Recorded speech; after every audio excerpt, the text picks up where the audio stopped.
This podcast is sponsored by nobody. Hey dudes, this is Peggy Lane O Rourke, producer of Donna on the Go, and you are listening to Tommy Throwback Kovac on Splat from the Past. Pervert, misogynist, movie nerd, take your pick. Tommy rocks them all. Hey dudes, welcome to Splat from the Past, the only 80s themed horror sci-fi show where things could get totally radical.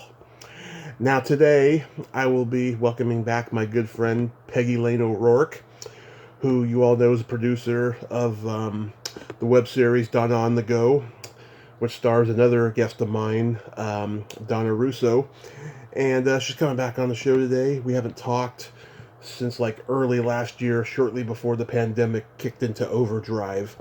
That was the last time we talked. And so we're going to talk about what's been going on and stuff. I want to bring up Seinfeld episodes I've been binge watching. You know, she was a stand-in on that show back in the day. And just, talk about stuff that's coming up, And it's always a great conversation with Peggy. She's a wonderful free spirit and so damn funny and non-judgmental. I just adore her. Her and I are friends for a reason. So yeah, here is my new interview with Peggy Lane O Rourke.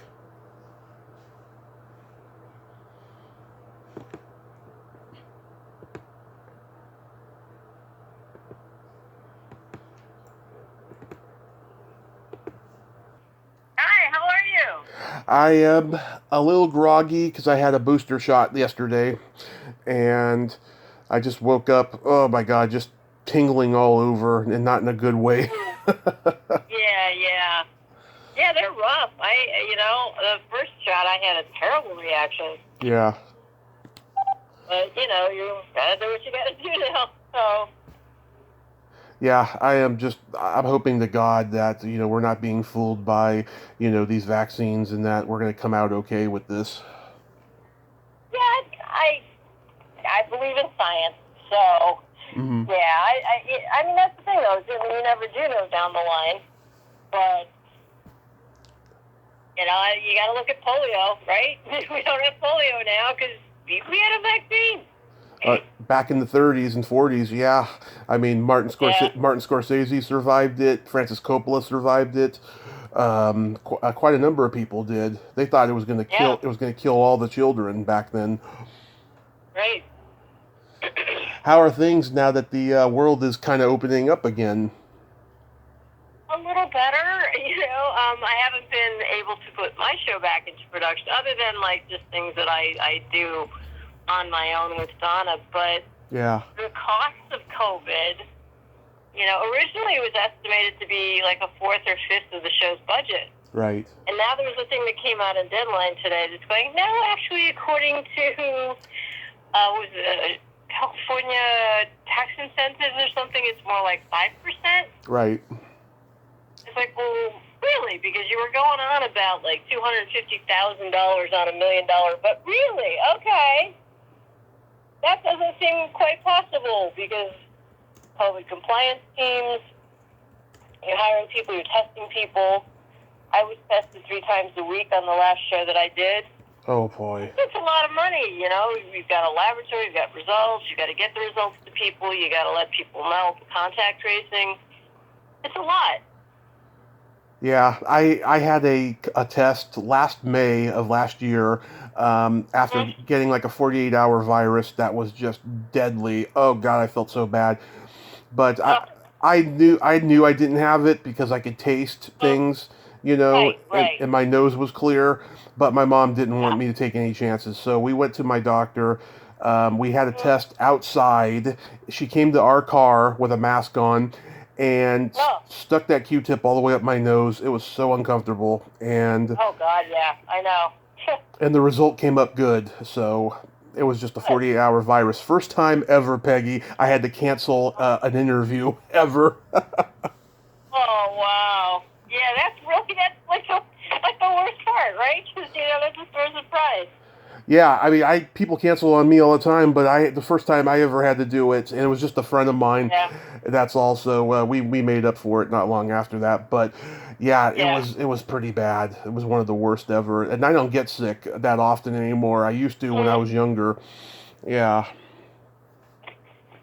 It's frightening. It's the right thing to do to take the test and just to make sure.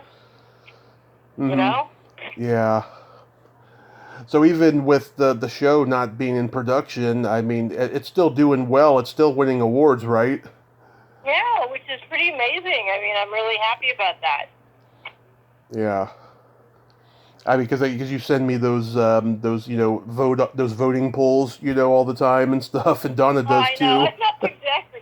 There's so many people that have like an audience award. You're like, come on, how many times can you ask somebody to, Yeah. It's like, well, the Telly Award's a big deal.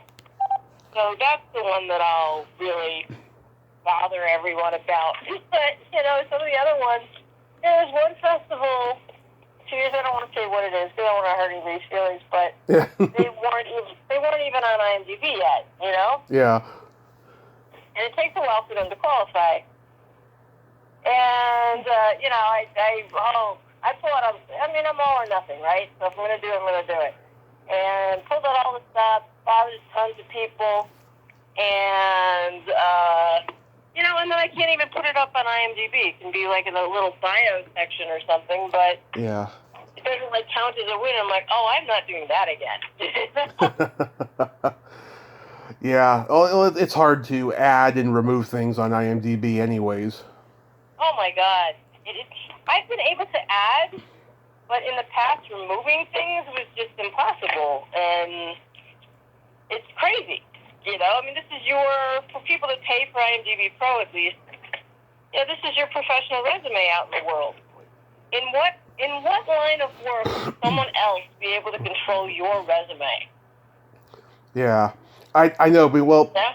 well, IMDb came out the late '90s or something, right? And so yeah. the internet wasn't quite what it was. There was no podcasts. Like, people weren't talking about themselves as much as they do now. So Right. I think it was a lot easier to take advantage of artists that way at that time. Mhm. Absolutely.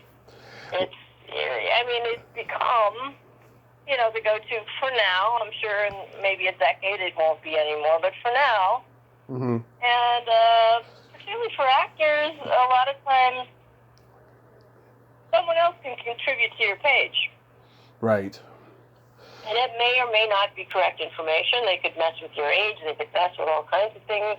Mm-hmm. I have a friend who has a similar name to a woman that's done some porn. And so those credits are on her thing, and she cannot get rid of them. And it's not her. Yeah. And everybody teases her about it, and she's like, God damn it, it's not me, Yeah, I know. I get inaccurate information all the time from IMDb, and whenever that happens, when the guest corrects me, I feel like such an asshole because I read it, and I just have to remind them, I'm sorry, I'm not an asshole. It's just what I found, and they're like, oh no, I get it. I get that all the time, so don't worry about it. I'm sure they do. Yeah, and you took the time to do your homework, and that's how people know that you did. Right. And yet, you should have. The argument that we had in the union, of course, with IMDb is, I understand the public page, but when you do the IMDb Pro account that you pay for, you should be you or your rep or whoever you designate should be the only people allowed to contribute to that. Mm-hmm. That's your professional resume. If you went to work in an office, right, and you handed someone your resume, would you let anyone in the world contribute to it? No. It's yours, Yeah. That's crazy. It's ridiculous. Yeah, I remember. It's an ongoing battle, I talked to a director. He got pissed. He didn't tell me while we were talking, but later he did. He got pissed. I thought he directed this Elton John music video that IMDb says he directed, because he directed like 10 videos for him, but not this particular one, and he'd never even seen it or heard of it, so he got pissed at me. See, it's not your fault, though. It's probably on there, Yeah. Yeah. I'm thinking, it was a mistake, or maybe he did direct it and don't remember it. That's likely you would, but you never know. Yeah. Oh, I get that a lot too. I get people who don't remember certain things that they did. It's kind of weird. But Wow. yeah. wow. There's some things, I mean, I might have done as a child that I don't remember that well. Oh, we all have that. Yeah, but that would be a long time ago, you know? Yeah. Yes. So Donna told me, yeah, last time we talked that, she's getting so much overwhelming love from this project that you guys have done. And what I love about it is the fact that, that you guys are, making people know that, yeah, they're not alone. And it's just so extraordinary, I mean, Jerry Lewis, when all those years that he was doing the telethon, I mean, Yeah. he had a lot of naysayers out there, even people protesting his Academy Award in 2009, Right. Right. But I'm so glad that you guys are just getting love from this and nothing more. Oh, thank you so much. I really appreciate that. It means a lot to me, and I don't see a lot of shows like that. I don't see any shows like this, but I don't, there's more awareness for disability now, but it's still nowhere near what it should be for the amount of people that are classified as disabled. Right.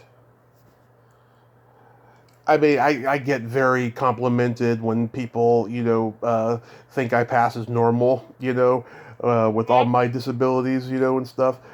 But it's funny, for years I was able to pass with it more until I started, walking with a cane after my car accident, and now it's visible more, except for when I'm talking to people on the podcast, because they can't see me. So Right, yeah. Yeah.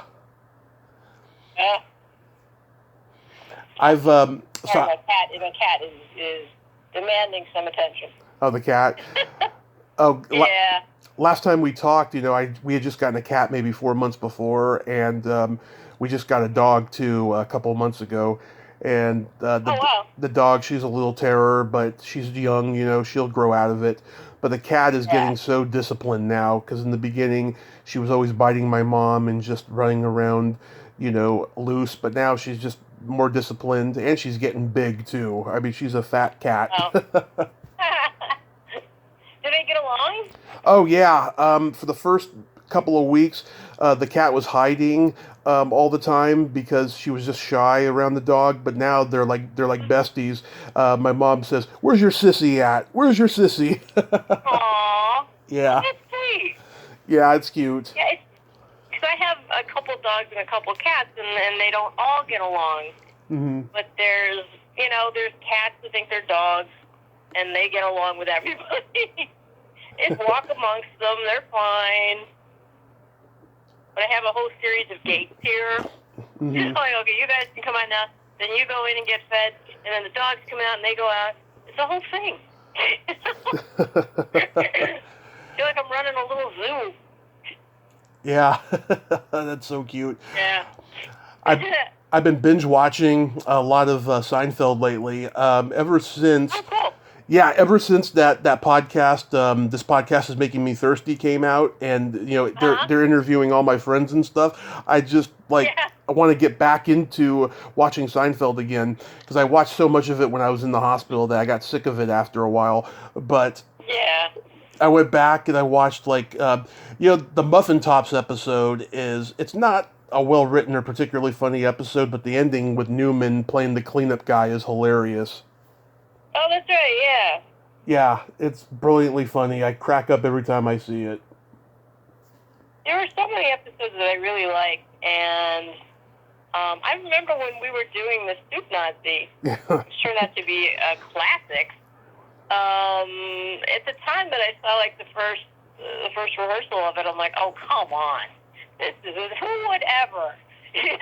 Wait in line and be treated this badly. And it's one of the most popular episodes. Oh, it's one of my top 3 favorites. I love that episode. Yeah. And, obviously it really happened. But, I mean, at the time you don't know that. And you're just thinking, oh, who made this up? Who would?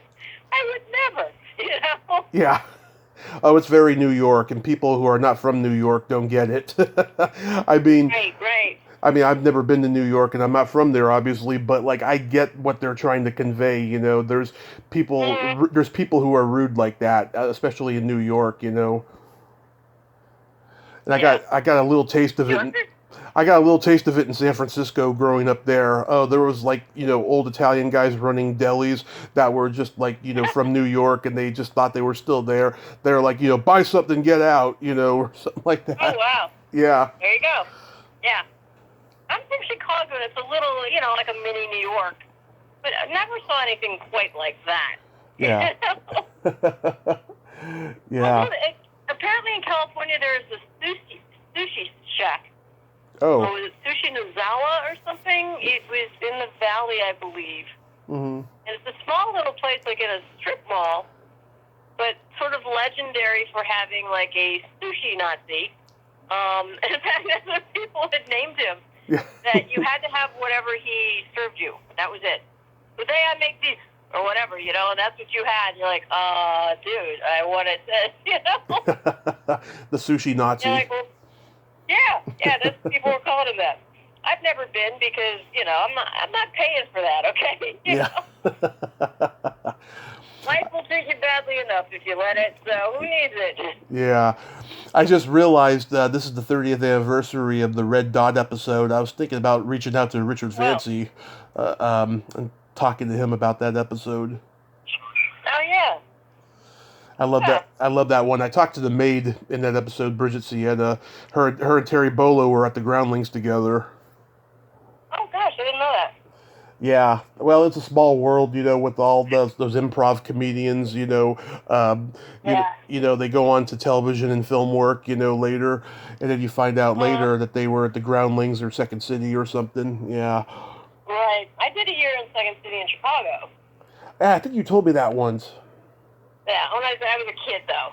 I was pretty young. Well, to me, a kid. Yeah. Who did you see there? Oh, God, I'm trying to remember who was there at the time. It was a lot of, like, working commercial and character actors. Yeah. Who were sort of, like, in between the really famous. There are people that have gone on to work consistently, but no one that, like, hit it, like, name recognition big. Well, there were quite a few successful character actors. Yeah, I mean, they were killing it in commercials, And you're like, damn, this guy is making, like, more money than most actors, like, doing commercials. It's like, I hadn't thought of that, Yeah. Okay, let me drop some names and let's see if they were there. Richard Libertini. No. He was probably gone by then. Anthony Holland. No, I know the name, but I can't place the face. There was Paul Sand. There was McIntyre Dixon, who was Richard Libertini's partner later as a comedy team. Yeah, because I talked to Ed Asner last year. He was one of the original Compass players that eventually became Second City. Yeah. God, what a nice man he was. Yeah. He just cracked me up at the end of that interview, Yeah, do you have any upcoming projects? You don't know her. Oh, that's classic. Yeah. I mean, what a guy, I mean, that's a true unionist, and I want to say this just now so I don't forget. Yeah. A lot of people don't realize that one of the reasons that background actors got covered by the union is Ed Asner. Yes. It was a time when it was Charlton Heston. Yeah. At the time was and he didn't want to let background actors in. He was like, they're not actors, Yeah.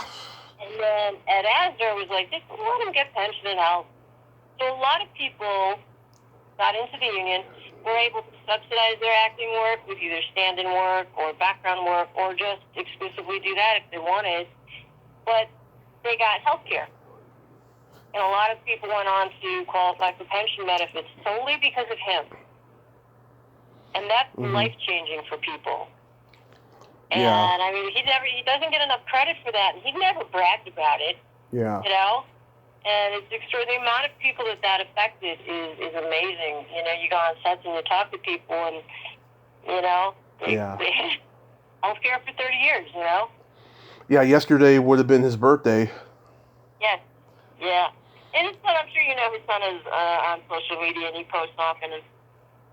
I didn't know that, no, but we talked about his son being autistic and working at Target, and I thought that was one of the more tender points of the interview because it took a while to get him to talk, open more and stuff. And then once we started talking about that, Yeah, once we started talking about that, that's when I think I had him, But then I just ran out of things to talk about, so I cut it short. Hmm? But I think it turned out Yeah. good. Yeah, because I'll tell you, Peggy, I remember 6 years ago, right after I got out of the hospital, I heard his interview with Mark Maron, and I never in a million years thought in 5 years I'd be talking to him too. It was just so surreal for Right. me. Yeah, Yeah. it was very Yeah, surreal. absolutely. I mean, I've had this thing, again, I go back to the union again, but it's a big part of my life now. Yeah. And, I'm thinking of, like, years ago when I was growing up in Chicago, I got my SAG card when I was 10 doing commercials as a kid. And I never would have thought that one day I'd be on the same slate as Ed Asner and Francis Fisher Yeah.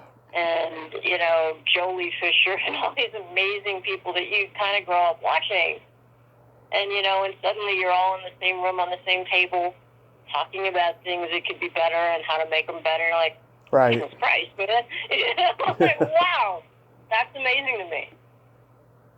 It is amazing, yeah. I talked to, what's her name recently? Bertilla Damas. Oh, yeah. Yeah, I talked to her. We talked about the whole union Medicare thing, about a month ago or so. She was great. She cracked me up. She's really funny. Mm-hmm. I know we differ opinion-wise about that Yeah. whole thing. But, yeah, I mean, you got to give it to anybody that volunteers their time. And that's the thing, like, there's people that are employed by the union, there's staff, and the AMPTP will have their representatives who are very well paid. And then you go into a negotiation, and it's the SAG members that are volunteering their time. Mm-hmm. And you get so much crap for it. Like, we're not paid. You know that, right? Yeah. Like, I spent over 100 hours one week during the convention at meetings and preparing for things. You're like, you're not getting paid for that. Yeah.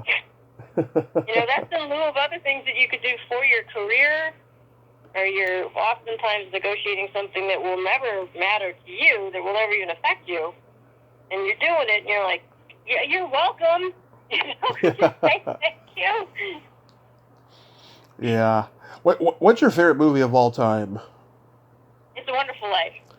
Oh God! Last year I interviewed Zuzu, Caroline Grimes. Oh my God!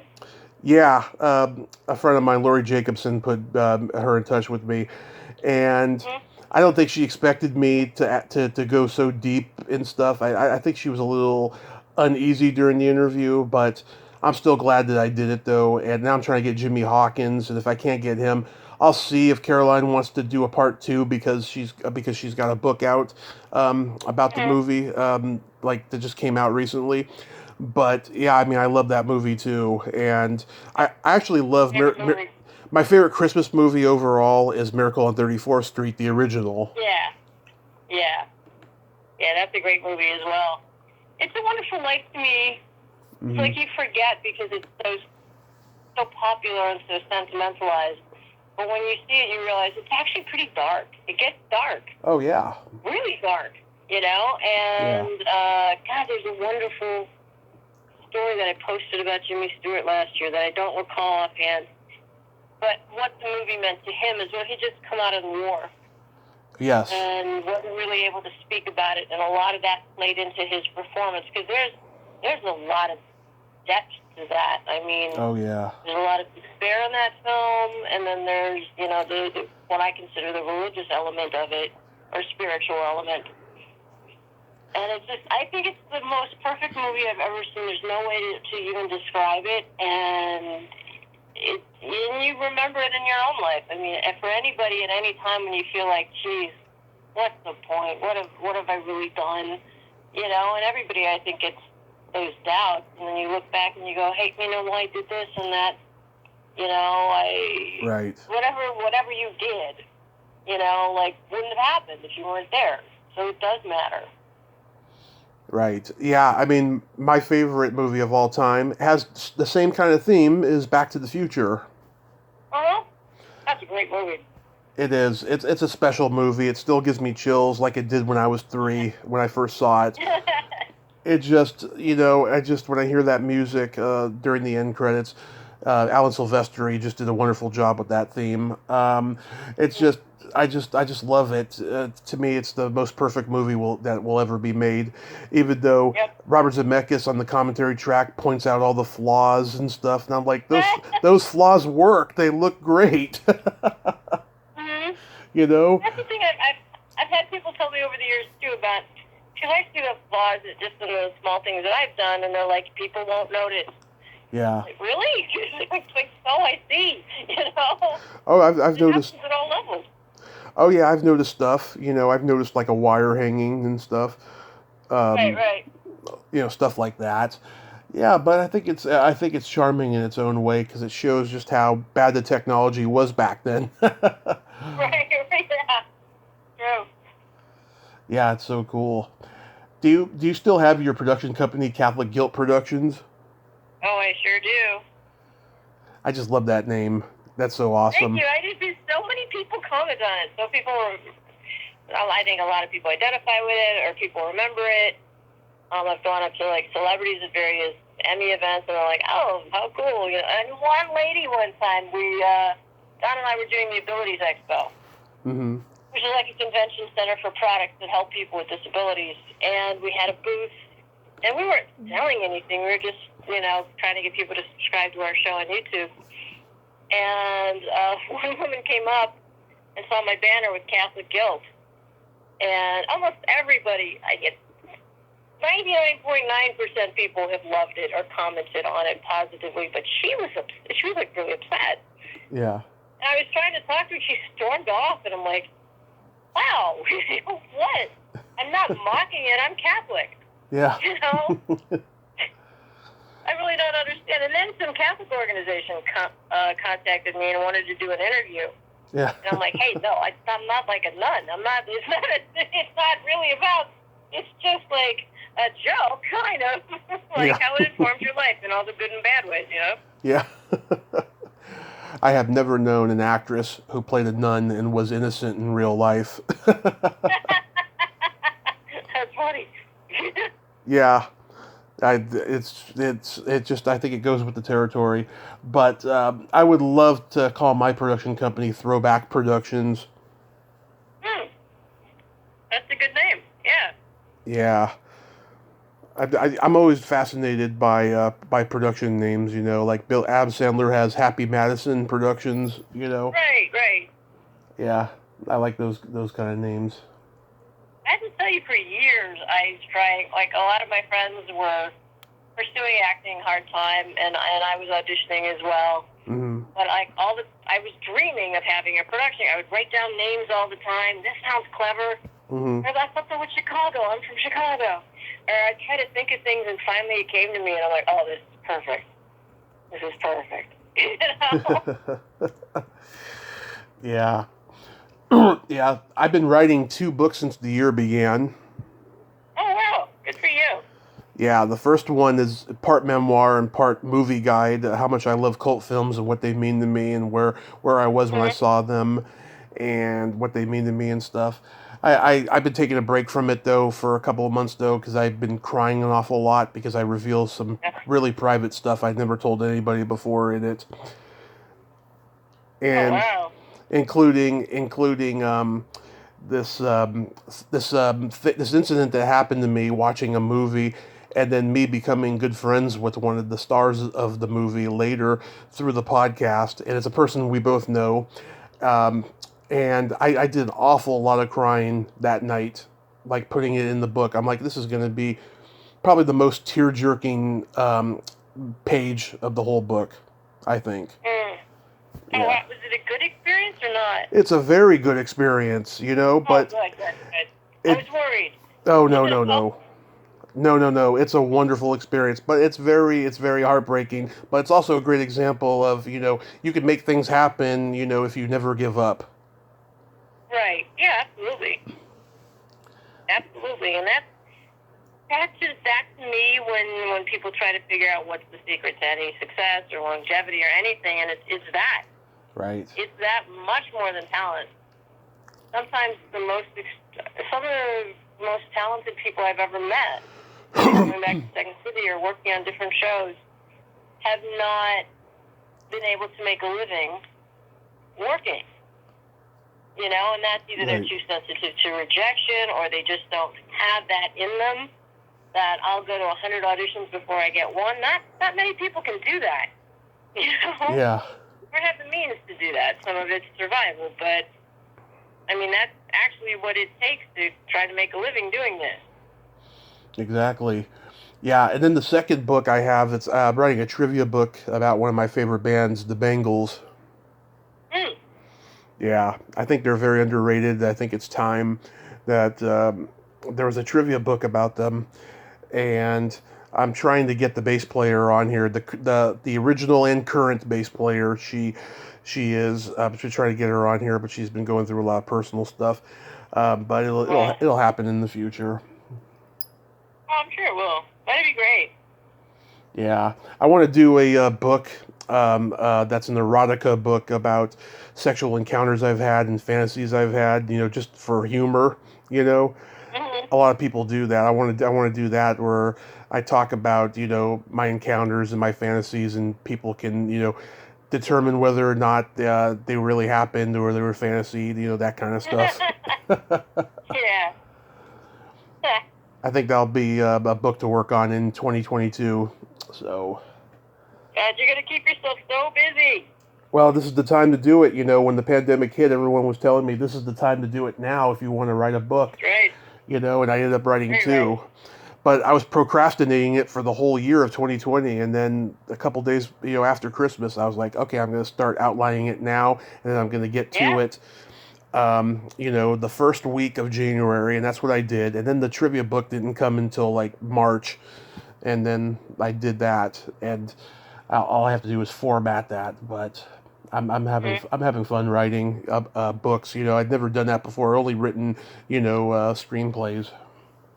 Mm-hmm. That's great. I mean, yeah, boy, if there was ever a year to do it.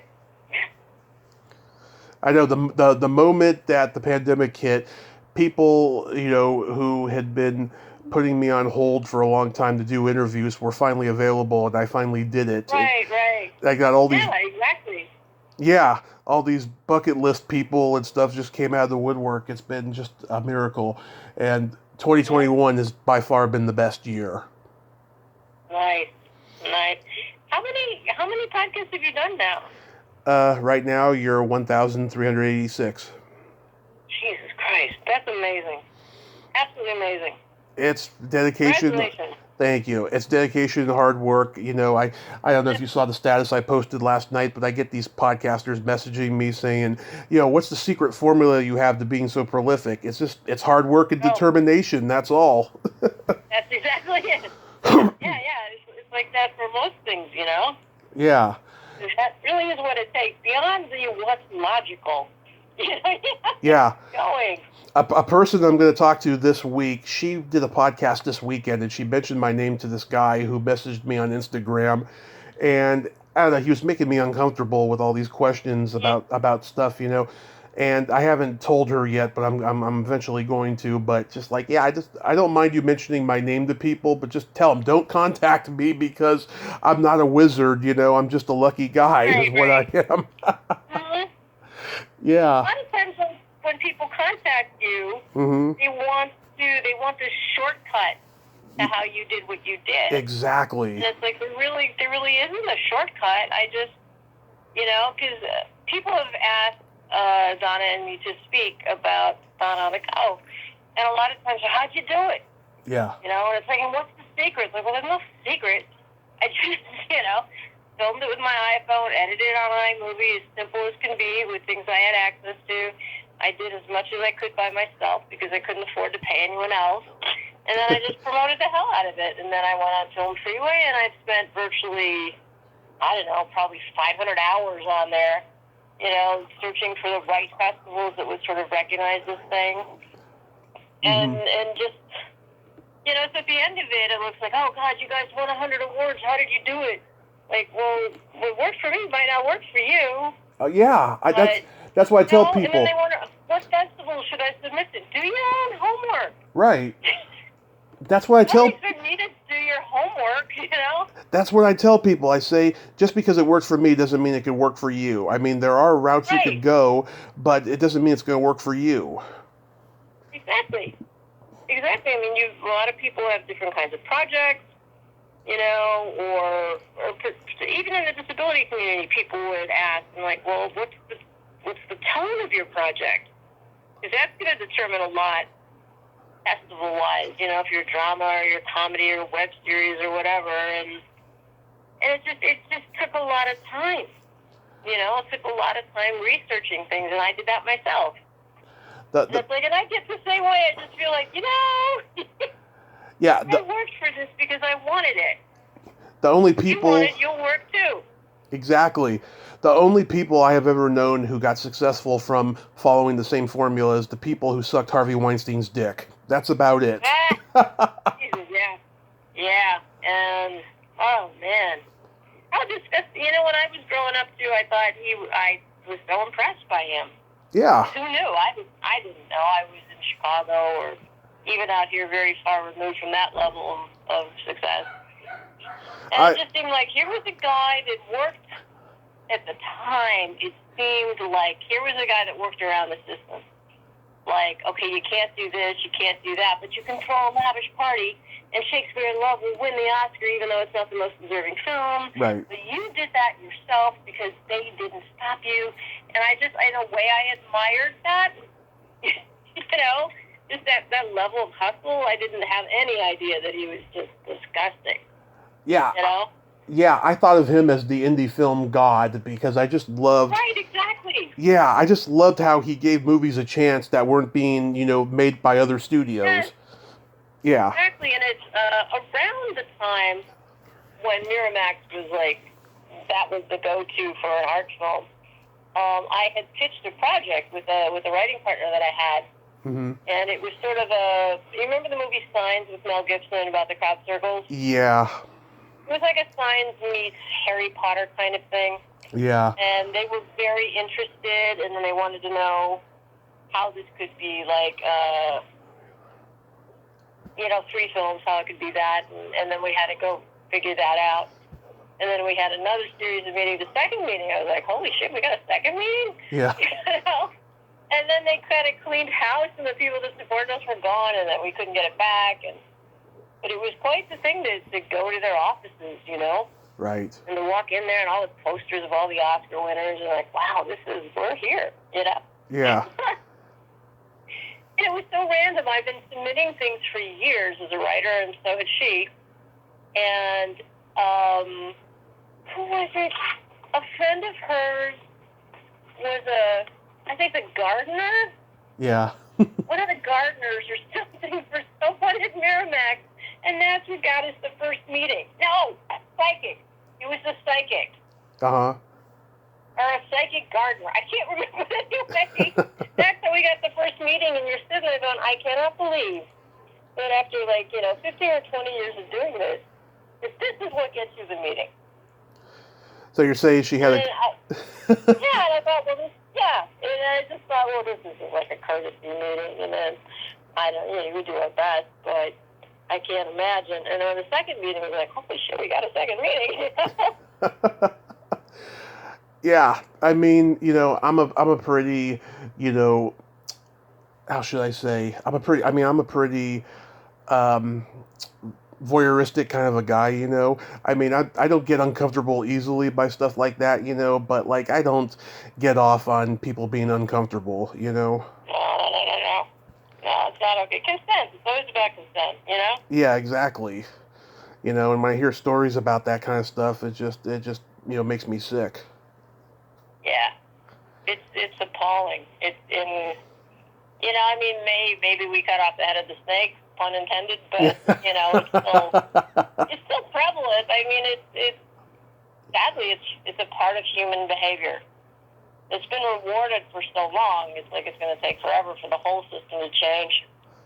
Yeah, no, I'll tell you, with the script I wrote, I want to get it made. And when I do, I'm going to have exclusive, clauses in contracts saying, any sexual harassment on this set, you're fucking out of here. Because I don't want that to happen.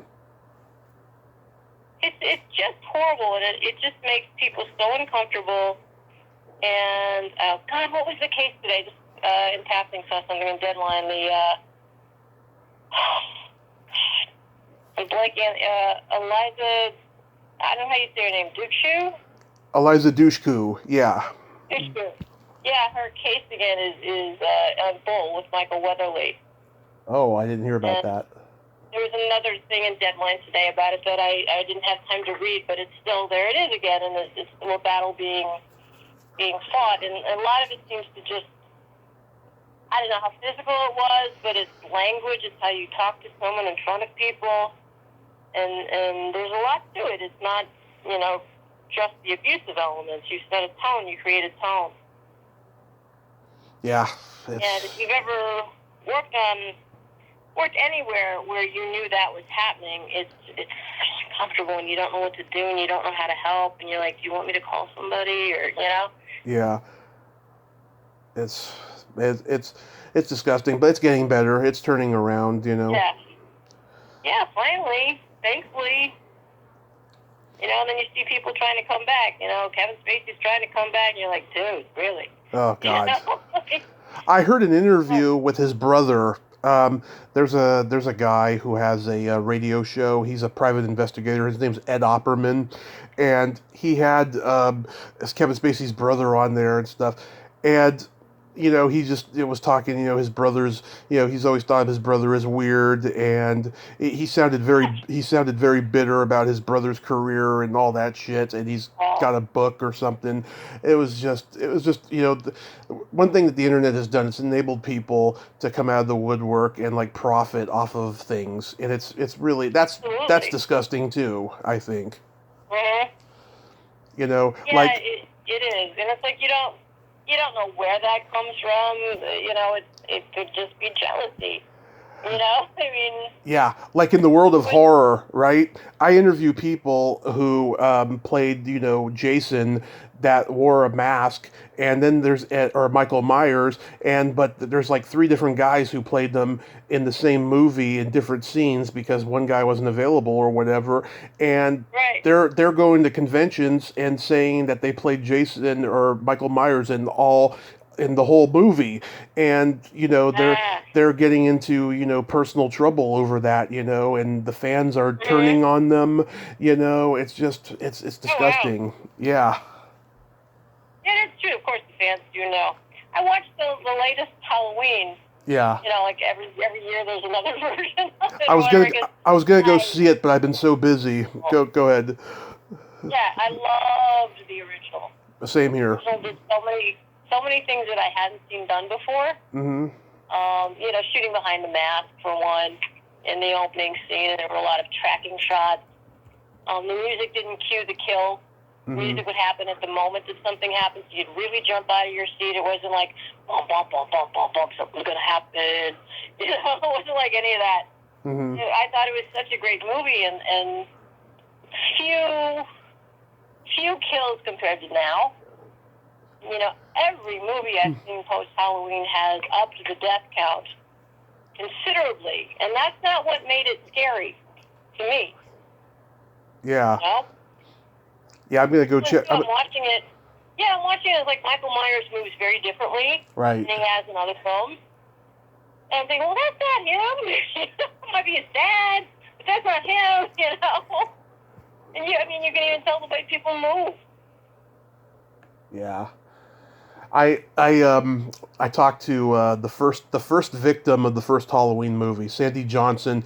She just came out of the woodwork after 40 years of hiding because she left acting right after Halloween. She had done like these softcore porn movies, and she was in Playboy back in the 70s. Oh, wow. Right? Mm-hmm. Yeah. So she became a special ed teacher up in Texas, and she retired in 2018, and next thing you know, a convention manager contacted her and said, "Are you the Sandy Johnson that was in Halloween?" And she said, "Yes." And she said, "How come you don't do conventions?" And she's like, "What are conventions?"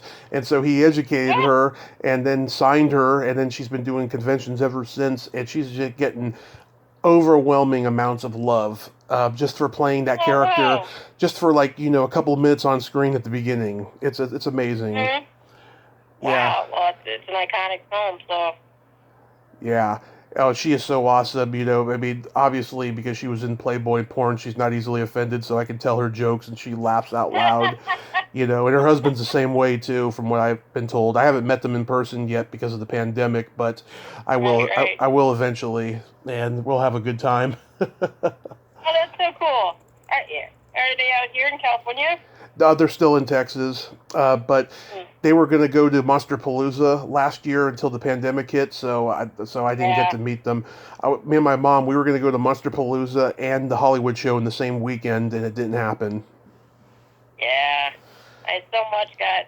We were supposed to be not at Comic Con, Mm-hmm. but I think it was another con, a smaller con, Mm-hmm. but they were gonna do a little segment on Don on the Go, and I'm like, really? Nice. That's fantastic. That's nice. And it got canceled due to the pandemic. Like, damn it. Yeah, there was going to be at the Hollywood show. They were going to have a Grease reunion. Pretty much everybody who was in it was going to be there. Oh wow. And I got this big old Grease poster. I was going to get signed, and I have to wait a while now. And then there was going to be a lot of Seinfeld guest stars there, like Lisa and Jan Karam was going to be there. Yes. And yeah, I didn't get. They just recently did something because I saw Jan post it. Well, she did the podcast. This podcast is making me thirsty. Mhm. And then I love Jan. She's so nice.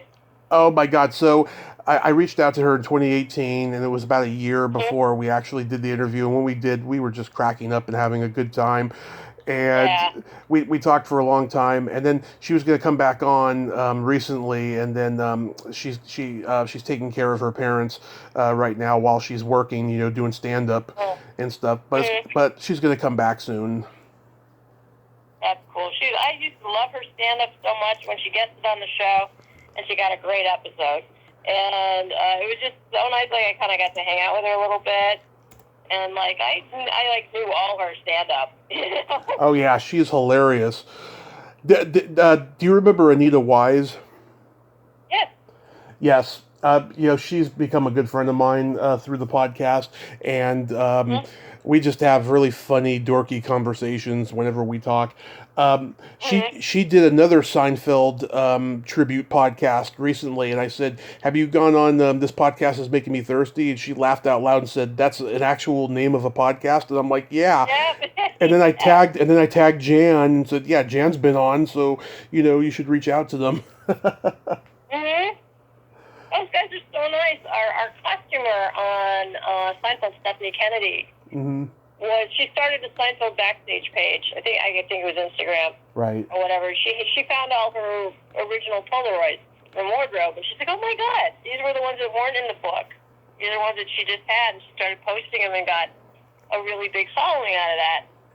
And then she did an interview with them. She's like, "Oh, you got to talk to these guys." I'm like, "Okay," and they're so nice, Yeah, yeah. It's funny. I loved Jerry Stiller when he was on Seinfeld, and he, like a lot of old comedians, like Phil Foster on Laverne and Shirley, he got to a point where his career was kind of down the tubes, and then his career came back by joining the sitcom world.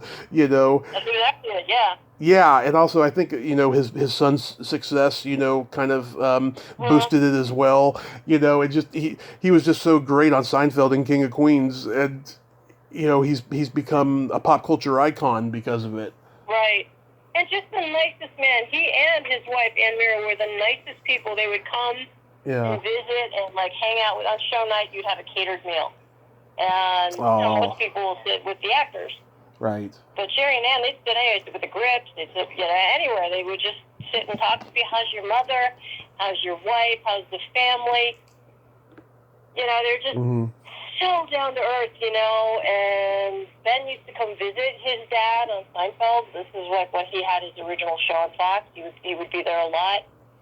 And just a nice guy. And Amy, I'm still friends with Amy. She was on King of Queens quite a few times, and they're just the nicest people. Yeah, and he's just when he's doing that Serenity now, Hoochie Mama. I just love that. Everything. He was just a nice. Here's one thing that he did for the crew. This is on King of Queens. Okay. He got everybody's birthday from the production office, and he got a Oh. leather-bound copy of the New York Times from the day that you were born, and gave it to everyone. Mm-hmm. Oh. Have mine.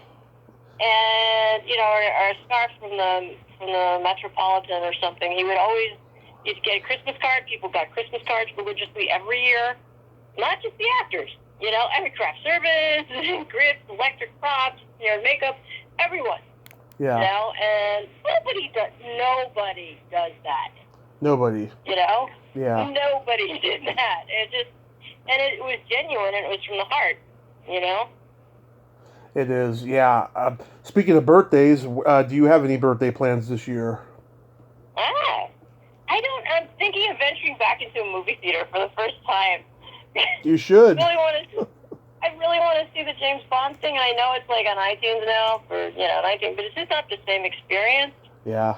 And of course it's not in IMAX now. I think Eternals is in there, and then Ghostbusters I think is coming out Friday. Oh yeah, I gotta go see that. Thank you for reminding me. Yeah, there you go. I've been looking it up. Like what theater? It's in a little theater. It's still the little theater's bigger than the TV of my house. So, the area that I'm up in the Antelope Valley now, and Palmdale is one of the towns up here, and they're like fighting the vaccine mandate and masks and stuff, and like, do I want to go to businesses up here? Because that's important to me. If I'm working on shows and stuff, and like I can't be missing work because you don't think you need a vaccine, so. Yeah. I'm debating it, but yeah, I'd like to go see the new James Bond in a theater. I saw it. In a proper theater. Did you like it? I liked parts of it. I thought the acting was great, but it's just it's never going to be the same again. I like the old James Bond. Yeah. Yeah, but you might like it. Who knows? So, yeah, maybe if you go spend your birthday at the movie theater, that would be great. I know.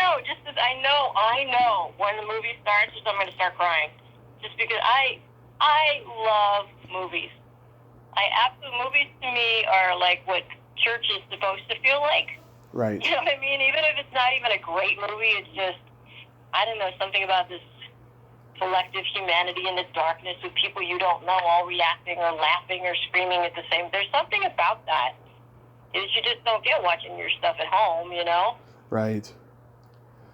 Yeah, I have the opposite effect too, but yeah.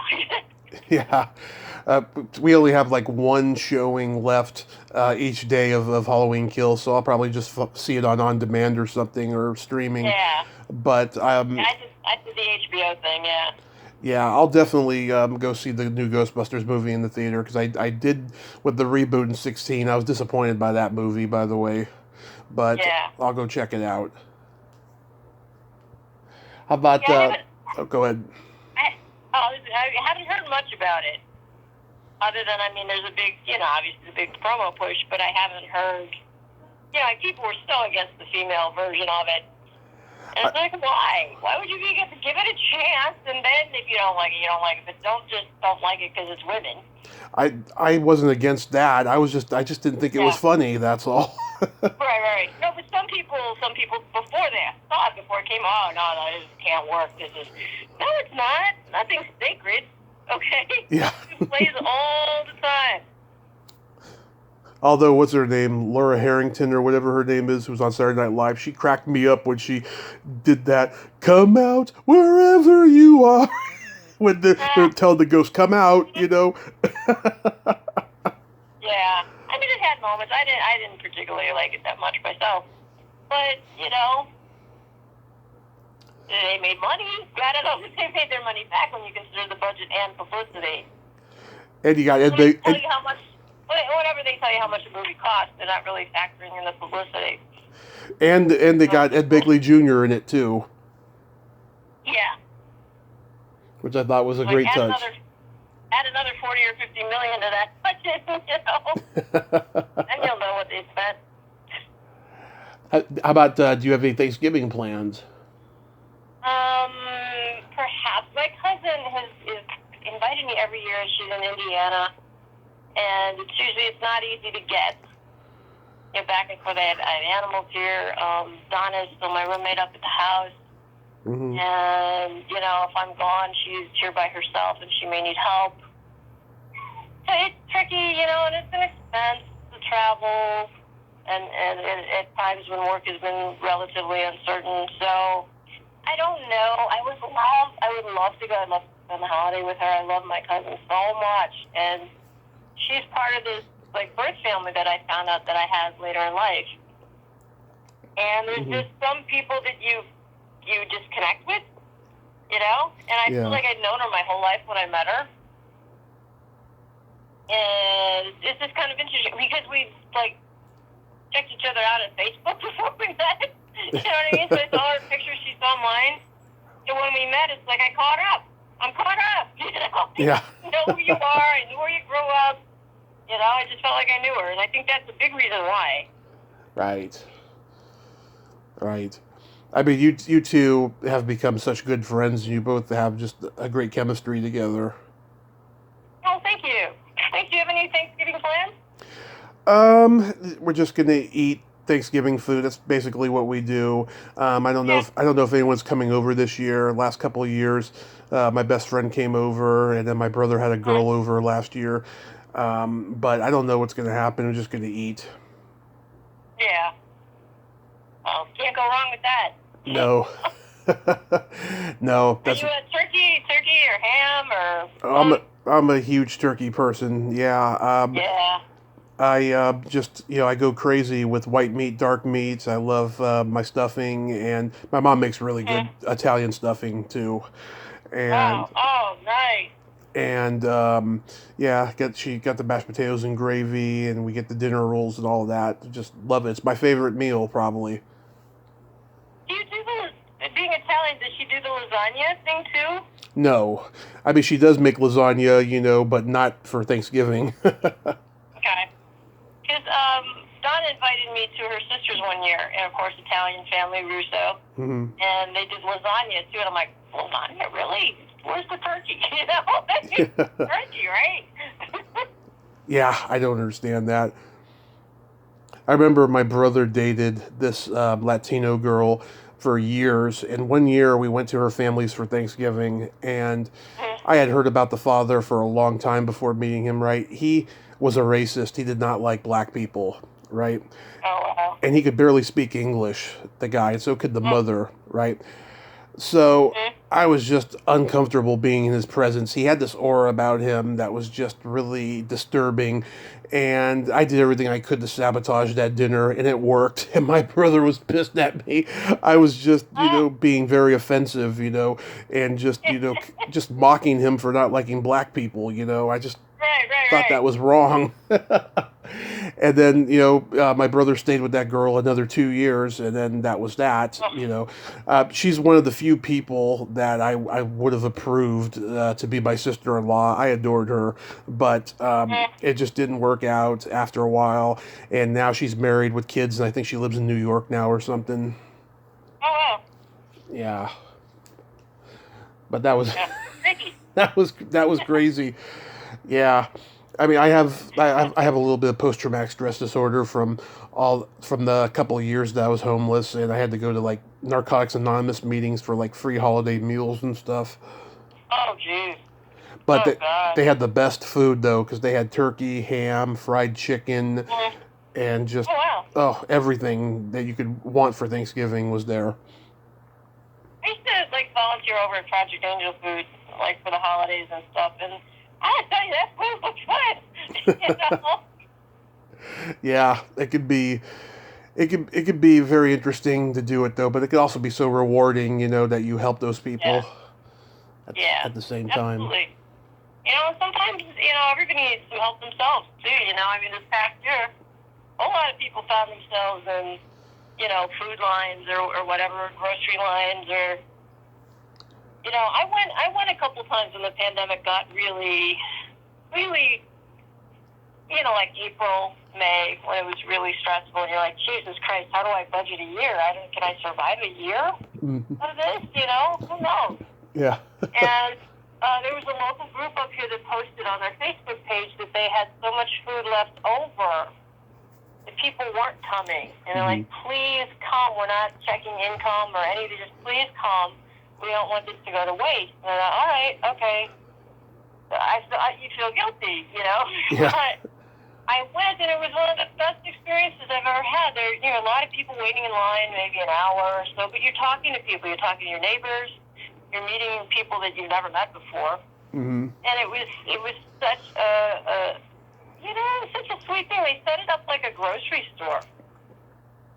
Like you go in and they had like a produce section, and then the meat section and desserts and stuff. And there were a lot of volunteers, all masked and gloved, and everyone was so nice. It was such a nice thing for them to do. Yeah, I'm trying to remember.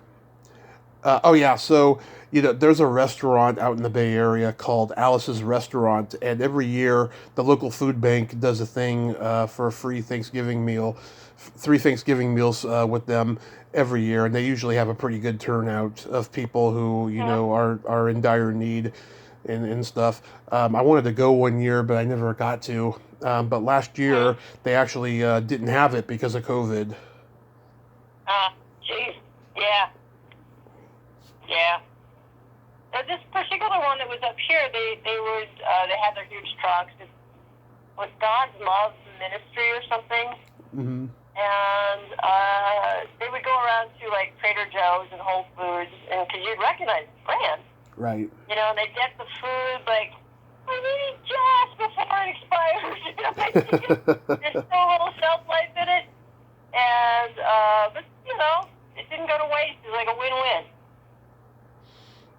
That's absolutely awesome. It's brilliant that they did it. It was very moving, and I'm like, can I sign up and help you guys? I mean, I'm Catholic, but still, Yeah. So I have a new joke I haven't told yet that I want to try out on you. Alrighty. A nymphomaniac goes to the doctor for her yearly physical, and the doctor says to her, "You really need to stop masturbating." And the nympho says, "Why?" And the doctor says, "Because I'm examining you." Funny. That's very funny. Oh, God. That's a good one. Thank you. Yeah, it's a keeper. Yeah. Huh. This is the first show you've done with me on my new recording equipment. My other phone, wow. My other phone, I should say. Last year, around August, I'm doing an interview with Vanessa Angel, and about 15 minutes in, my other one died on me, and I thought I had it, but it was completely dead. I didn't have it. So then, without her even knowing, I just flipped the other phone and turned it on, and then she came back a few days later to redo the first 15 minutes after I told her what happened and stuff, and she was happy to do it. Oh, it's so scary when stuff goes. Yeah. It's just so scary. We're so reliant on it now. It's like, well, this is my job now. I mean, I cannot have a computer or something, whatever your equipment is. Yeah, I mean, this new one, it still has the transistor radio sound, but just without the buzzing, and it sounds really healthy and all of that. I got it about 3 years ago, and I remember I used it for one, and I was just like, I still like the old one, so I just kept using it until it died, and now I'm just using this one, and this one's guaranteed to last maybe at least 2 more years. Good. Yeah. Boy, Yeah. I gotta have you back next year when I do my 5-year anniversary show. Oh, how nice. That would be great. Yeah, that's gonna be 5 years in May. I did my first show on May 14th, 2017, and then it was uploaded on the 15th. It took like a whole day to upload, and it kept frustrating me. And right. Yeah, so I'm gonna get like all my favorite people to pre-record, a talk with me, and I'm just gonna put it all in the same episode, and it'll be fun. Oh, that's cool. Yes. Very cool. I mean, congratulations, man. That's a lot of work. I commend you for it. Thank you. It's the advantage of living in Reading because there's nothing to do out here. yeah. I understand. Everything happens for a reason. Mm-hmm. But next year, I want to make it out to LA to see everybody. I was going to go in October, but then I just the mandates. I don't think I can do it though. It's a lot. But at some point next year, I will and stuff. I'd finally like to see you in person. Yeah, I would love that. I would absolutely love that. Yeah, we'll have a good time. Yeah. So many people want to see me now. I know, that's fantastic. Yeah, but I'll make time. I'll make time for everyone. We'd like a little get together. We can all meet somewhere. Maybe. Yeah, that would work. Well, then we don't meet each other as well. Like friends of friends. Oh yeah, that would be fun. I think I'll arrange something like that. Like a little convention of your own. Yeah. You know what I mean? Oh, that's a great idea. Okay, so. I think it'd be great. I think you'd have a lot of people show up. Okay, I'll consider that. Absolutely. Yeah. Well, you have yourself a happy holiday season and a happy birthday, Peggy. And thank you. You too. yes, I just adore you because you are the best. You're just absolutely wonderful, and I always love talking with you. Well, thank you. You're such a sweetheart. I appreciate it very much. Thank you. Well, you have a great night and stay safe out there. Thanks. You too. You too. Take care of your mom. Say hi for me. I will. Okay. Okay.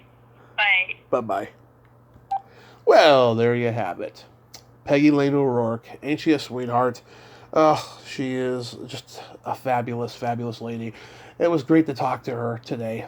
I just enjoy her so much. It was great. It's been a while. We talked about a month before the pandemic hit, so it was great to catch up with her. She had a lot to say.